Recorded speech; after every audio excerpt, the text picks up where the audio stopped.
Yo, what's up, people? It's your boy. I'm Chris the Don One, and I am back with another video. Now, we're going to be talking about the season premiere of The Walking Dead, okay?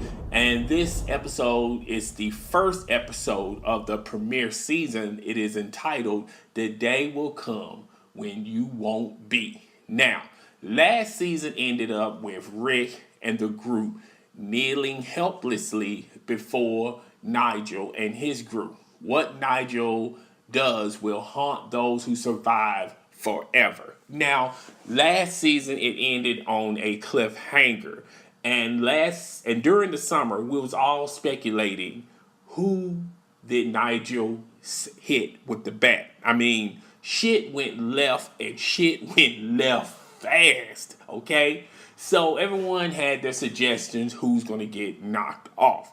Now, me personally, this episode, it kind of dragged off. It kind of dragged the suspense of it, and you really didn't know who he killed first. Yes, I said it. Who he killed first till like midway through the episode. Now, the first person he killed was Abraham. Now, I had a sneaking suspicion Abraham was going to get knocked off because this character has worn off his welcome, and there's really no storylines you can really use for this current season, okay? Now, he does have a love interest, but that storyline is not strong enough to keep him in the Walking Dead universe, all right? So, he begins, hitting him with the bat. You see blood and guts and everything. And Nigel said, yo, he's a fighter. I like him. He told me to suck his nut. I mean, Nigel, the character Nigel, he's an ultimate definition of a bad ass, okay? I really don't see any weaknesses with him. He's not, I don't think he's going to have a wife or a son or any type of family that's tied to him. His group is his family, all right? So after he kills Abraham, Rick looks up, Rick's still in Rick mode, all right? And Nigel sees this, and he sees this as a threat. So Rick looks up at Nigel and says, I'm going to kill you. It doesn't matter if it's tomorrow or the next day or the next week, but I'm going to kill you. So Nigel saw the look in Rick's eyes, drags him like a dog man per se, and throws him into a blood-infested trailer, and he begins on a journey with Rick, all right? Now, he placed an axe between him and Rick, and basically telling Rick, you have the opportunity to kill me right now, all right? Even though Nigel's looking through the car mirror, the car rear mirror, I mean, he can see Rick, laying on the floor. Rick tries to attempt anyway. Rick should have knew from the get-go that this was a setup, all right? So Nigel, knocks him down and takes the axe away from him. Then he throws the axe and tells Rick to go get it, all right? So Rick's in this journey, it's that mode felt like a video game, okay, to me. Basically he's knocking zombies away just to retrieve an axe because Nigel told him to get it. And if he doesn't do it, he knows there's going to be consequences, all right? So he basically told Rick that this is a valuable lesson.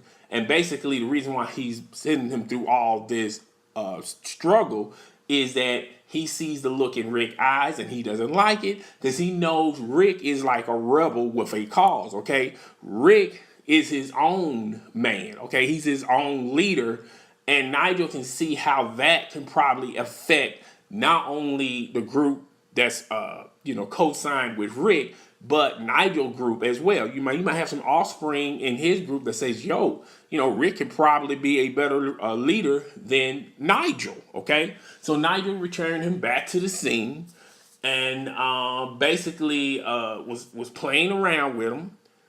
And, he took a blood bat, and he knew by pointing it at one of the females. He knew it was going to tick one of the guys off. It ticked Daryl off. Daryl immediately, springs into action and, hits Nigel. And Nigel says, look, the first time it's a free one. Now, the second time, I told you guys this from last episode that there's going to be consequences, all right?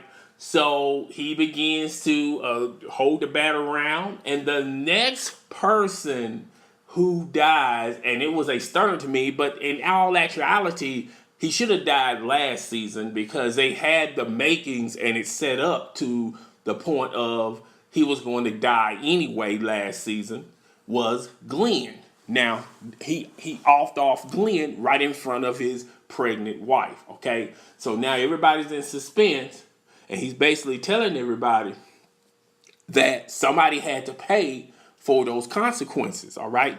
So now he still sees the look in Rick's eyes and basically told Rick to grab the axe and chop his son's hand off, okay? And if he didn't do that, he was going to watch the rest of his group members, pretty much die with a bullet to the brain, okay? Now, Rick was getting ready and he was in process of chopping his son's arm off, and even his son said, it's cool, Dad, I understand, all right?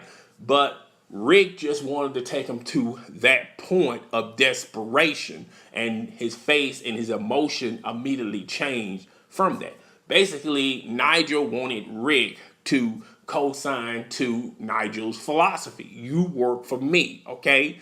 I own you. I own your group.